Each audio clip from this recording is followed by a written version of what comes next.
Hey, number 75, Abuelo and the Nieto talking Miami sports. We're going to be talking about the Miami Heat, the possibilities in the buyout for the Heat. Also, Dolphins, of course, the Canes, which is the top group in that team. Is the running backs, is the receivers. We're going to get the input from Tyler. And this is Abuelo and the Nieto. We always talk Miami sports and presented by Balado Tires. Two locations in Miami to serve you better. They're at Northwest 27th Avenue and 16th Street, and also Southwest 8th Street and 67th Avenue. And Tyler, do we have a 75? We do, and this is somebody I'm quite familiar with. Obviously, a legend. I hope I'm getting the time period and nickname right. He was part of the no name defense. Is that right? Yes. Let me know who it Yes. is. Yes, starting in 68 with the Dolphins. Had a not a very long career, but very successful. He won two titles with the Dolphins. Great defensive tackle with Hispanic roots, Mr. Manny Fernandez. He was together with that tremendous defensive unit that had Nick Bonacani at middle linebacker and the two tremendous safeties, Jay Scott and Dick Anderson. So, who can forget that team? The undefeated team. So that's Miami history. And what else do we have, Tyler? Well, I guess the big news is some expected disappointment, which is a bit of a contradiction there. But Miami Heat, it did not end up landing that will at the trade deadline. Possible or possibilities in terms of acquiring a player would be maybe getting a guy on a buyout, something like that now. But they're not going to be able to make that big trade, at least mid-season. Giannis was obviously the primary target there, and that didn't seem to work out. Seems like he's going to be staying in Milwaukee. Just wondering, first of all, what you think about how that all unfolded, them ultimately not being able to get anybody, and then what you think how you think they'll address it moving forward.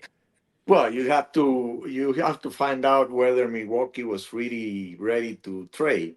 It takes two to tango. So maybe they were not really ready. They were asking for a lot because they know that in the summer they have another shot at the trade, and that might be a better position, a better situation for them. So I think that had a lot to do with it, and maybe Miami was one of the couple of finals that were ready to rumble, and they probably, rumors are that they offer almost everybody in the roster except Adebayo. Doesn't mean that everyone was going to go, but they were, I guess, willing to let Milwaukee pick what they wanted.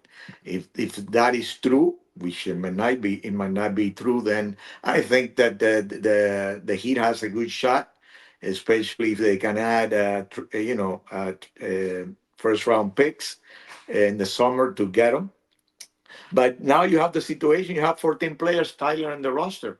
So you can add a 15 player. So I think that definitely they will make a move in the buyout market. There's some guys they are interesting. Westbrook, I think, is kind of old. And then Middleton is more or less in the same boat. He's 34 years old. And then you have some younger guys like Melo. And I think that the guy that they might go for doesn't mean it's going to happen because there might be some competition there. A younger guy that is already knows the system very well, Tyler, Haywood Highsmith. He gives you a lot of defense. He gives you some 3 point, the ability to make some 3 pointers. So I think that is a good auction and an auction that the Heat might take. I agree. I think Highsmith obviously is over here in Brooklyn with the Nets, but he started the season injured, so hasn't really hasn't played at all. So I think he'll end up somewhere else. Probably going to go to more of a, like you said, a semi-contending team at least. It doesn't really have much value over there in Brooklyn right now, based on their rebuild and the track of their team. Speaking of rebuild, if your tire pops, who are you going to call? You're gonna call Balado Tires, Tyler. Balado Tires, two locations in Miami, Northwest 27th Avenue and 16th Street, also Southwest 8th Street. and 67th Avenue. They're very competitive with their prices. This is a family business, and they have also brake service. So if you're looking for tires in South Florida, the place to go is Balado Tires. All right. Well, you're talking about replacement tires, replacement quarterbacks. The Dolphins need to figure out what they're going to do. Tua is, clearly not this team's quarterback of the future anymore, and they're not really in a position draft wise to get, Mendoza. We mentioned Ty Simpson, a few other guys, in maybe that late first, second round that are options. But in terms of free agency, Daniel Jones obviously looked impressive this year. The Colts were the best offense in the NFL for a significant portion of the season before he blew out his Achilles. He's scheduled to be a free agent. I would be surprised if they didn't, you know, try to retain him at least for a cheap price if they could do so. But if not, Miami would be an option there. Malik Willis is a guy that I liked filled in Green Bay for Jordan Love pretty well. He seems to be kind of like a dual threat quarterback. Liked him when he was over at Liberty. Was a kind of a high draft prospect, but didn't end up in the best situation in Tennessee. But we've seen with guys like Sam Darnold, players that were once high prospects. Maybe you just aren't in the right situation. Not everything is perfect, especially when you're a quarterback, and ending up in a different scheme could really benefit you. Yeah, Willis is a very interesting auction, Tyler, because even though he's not that big, he gives you an option to run it, and he was 2-1 as a starter, and six touchdowns, zero INTs as a starter in the NFL with Green Bay. So he's been able to win, and he's done it consistently. Consistently, he's around 75, 80% completion percentage when he has played. So this is a guy that could help somebody. Definitely, the Dolphins might be a choice, and they're talking $40 million for 2 years. That's more or less the money that the rumors say that he's asking for. I don't think the Dolphins are going to be that aggressive in the free agent market, but this is a guy that they might go for, that they might spend the money with, because he has the connection also with Green Bay. So that makes a big difference. Garoppolo, I think, is another auction. Tyler, interesting. He did have some years, pretty good years, like 3 years with San Francisco. Not so much recently. He's 34 years old. So he's an auction also. The two guys that I would not touch, Tyler, because I mean, Rogers has gotten the opportunity already the last 2 or 3 years. He hasn't been able to do it, and he's over 40. I don't know if he's gonna want to play or not. So Rogers, I'm not touching, and I'm not touching Russell Wilson either. He's a little younger, but I don't know. Recently, the results are not there. So I think that you go with a guy that's a little younger at that position, because if it works out, maybe you have them for God knows 2 or 3 years. So that is a possibility. I think they're looking for quarterbacks in this draft, and they'll be looking again probably next season, right? If you can't find a guy that you feel is worth taking the risk for immediately, quarterback's an expensive position, especially if I think other teams are going to want Malik Willis, other teams are going to want Daniel Jones. So if you get somebody that's capable of kind of sliding in as a starter right away, you might be kind of digging yourself into a deeper, more unnecessary hole salary wise contracts. Those might not be guys that you can get on a 1 year contract. So I think that's also worth considering when you're looking at the future of this team. Moving on, Miami Hurricanes, obviously the better team in town over the past couple of years. And, one position room is kind of staying intact generally. Their running back room is looking to, still be one of the best in the country next year. Gonna, retain Mark Fletcher. They got Shamar Brown. They got Jordan Lyle, and some other names as well. So that's a lot of combined touchdowns. It's a lot of guys who can do different things in that unit. And then receiver on the other hand, keeping Malachi Tony, but losing C.J. Daniels, losing Marion. So some younger guys are gonna have to step up. Hey, I agree with you. I agree. I agree with you, Tyler. I think the running backs are the top group. in the Miami's team, even looking at defense also, even though the DBs are in pretty good shape. But, that combination of Brown, Fletcher, Pringle, also Jordan Lau is very strong. You're talking 1,192 yards for Fletcher and 474 for Brown. Then you got Pringle with 375. And the team had over 2,000 yards rushing last season. The thing is that the offensive line is not going to be quite the same. So you always have some question marks there. And I think they're a little above the receivers because after Tony and Barcade, then there is some questions there. You have Moore, the young guy. You had Jacobs, Bond that came in the portal. But those are guys that are not really proven yet with this team. They like their freshmen a lot, by the way, Paris and Wingo. So they have a lot of depth, but some guys are not proven yet. And, like they say in that movie, that famous movie, you never know what you're going to get regarding the chocolates, right? So Yeah, that's well, the way it goes. I think you left out the first part. Life is like a box of chocolates. Well, the Regarding the box, chocolates, yeah, yeah, the that's one way box. to put it. I left the box out, but that's what I have you here, Tyler, with great memory, extremely sharp. The old man didn't sleep that well last night, so you're gonna be kicking butt in this podcast, Tyler. Definitely.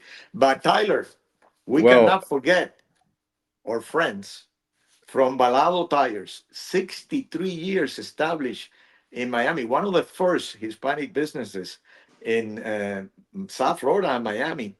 They're in Northwest 27th Avenue and 16th Street, also Southwest 8th Street and 67th Avenue. Their prices are very competitive. This is a family business, and they also have brake service. They have all the major brands. And if you're looking for tires, the place, without a doubt, is Balado Tires. all right. We got some Marlins talk. Kind of looking at some young players. Obviously, Jacob Marcy's one of them, and just wondering, is that sophomore slump coming ahead? Are they going to build off of a strong rookie year? We'll kind of get some answers from that in the following months when spring training starts to ramp up and the opening day regular season in general gets underway. But just wondering what you're thinking in general about this Marlins team heading into this year and particularly the young guys. Yeah, the pitching looks strong, but basically the question that I had and to discuss it with you and our viewers and our listeners, Tyler, and also what they think about it is that I always worried about young guys in any sport, in any team, sophomore years. How they're going to come out. They had a good year, or maybe it's in the third year. Maybe they're in their third year, but the first year they didn't play enough. So it was really the second year when they got their opportunity. They're in their third year, but they don't have that much experience. How are they gonna, really step up? The pitchers on the other side, they know what's they can hit. The pitchers give them trouble. There's a lot of study that goes on in Major League Baseball. Everybody knows what the weaknesses of some of the other team and the other players. So those young players have to adapt and they have to adjust because they're going to be doing different things to them, to keep them down. And as far as their numbers are concerned, so you worry about a guy like Ramirez, which very talented offensive player, needs to get better on the defensively. 21 home runs, 67 RBIs. Stowers was sensational, hit for 288, 25 home runs. And of course, Marcy, which I'm very impressed with him. He's very talented, physically very aggressive. He had in 55 games, 28 runs scored and 14 stolen bases, hit for 292. So those are guys that are, need to keep developing. And if they do, this team can even be a wild card team.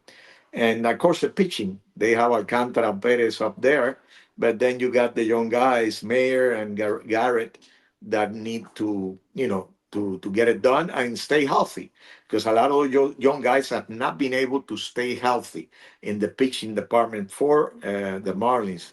Last year they had problems, and the year before with Weathers. He got traded, but then you had Eury Perez with the injury getting surgeries, and Alcantara getting surgery. So when you have that many top guys out, is very tough. But the young guys, if they can develop in that sophomore year, that's going to be key for the Marlins, and I'm looking forward for them to have a good season. But Tyler, we're recognizing outstanding young Miami athletes, also Miami sports legends, and you got that segment. So what do you have for us? Yes, is somebody that lived kind of like the Miami dream. If you're a kid growing up playing sports here, this is like the type of vision you kind of think of when you lay on your bed at night. This is Olivier Vernon, defensive end. Played his high school ball at American in Hialeah, and then went on. Was a high ranked recruit to stay at home, play at the University of Miami, where he was an All ACC guy. Had a great career there, and then gets drafted by the Miami Dolphins. Was actually the first player in 8 years to be drafted by UM since Vernon Carey in 2004. So there was a little bit of a drought there, but went on to have a pretty, I would want to say, prolific NFL career. But he was a solid player for a decent amount of time. 389 career tackles, 63 sacks. Was an All-Pro, Pro Bowler in separate years. So definitely, and he also used to host pretty notable like youth sports camp, throughout the city of Miami. So somebody who also gave back to the community, being from here clearly meant a lot to him, and definitely left his mark in history. Yeah, definitely had a good career, from the start here in South Florida, Miami, and then went to the pros. Tyler, we're getting close to the end. We remind you that you can follow us on Facebook, on YouTube, on TikTok. You're looking for the Abuelo and the Nieto Miami Sports. We bring you that every week. And Balado Tires is always with us. Two locations in Miami, Northwest 27th Avenue and 16th Street. And we don't forget the people from the Southwestera, Southwest 8th Street and 67th Avenue, with very competitive prices. If you're looking for tires, the place is Miami Tire. No, Balado. Miami Tires, no. Balado Tires, there, but they're in Miami. Tyler, uh, one of your favorite segments, because you make me look bad every week. Yes, this is one of my favorite ones, and this is an easy one. You might have to kind of just take a deep breath and think about it, but it might be the obvious answer here. Most fumbles in Dolphins history. Most fumbles in a career. Yes, not forced fumbles, like them themselves fumbling, like a negative statistic. Okay, most fumbles, player with the most fumbles in a career for the Dolphins. Mercury Morris. Yes. Wow. Wow. No. Tyler, this Well, doesn't happen too that's often. no, no, no, no, no, no, no, not correct. No. Think. I'm gonna give you one more guess. Think about a more obvious answer. It doesn't have to be a running back. I thought it was gonna be him too, but then I thought about it and I was like, oh, it could. It doesn't have to be a running back. Oh, it doesn't have to be a running back. It's going to be an offensive player, right? He has the most out of Dolphins running backs. Morris has the most out of any Dolphins running back. So you were partially correct, but think about any Dolphins player. But it's a running back or it's not a running back? No, what I'm saying is that Morris has the most out of any Dolphins running back, but you got to Oh, think about a position that fumbles more than running backs. okay, is it Dan Marino? Yes.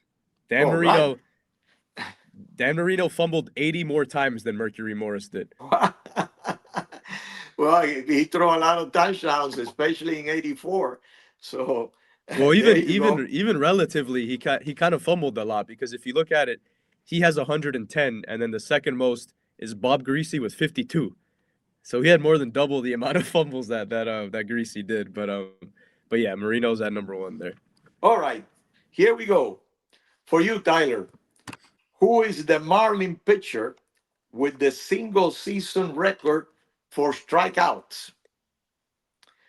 A young guy, very talented, young pitcher. Josh Beckett. No, you gotta think. You gotta think something a lot closer now. Not that many years ago. Oh, Sandy.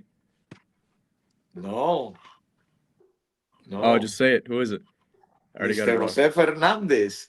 Jose Fernandez, Ah, Tyler.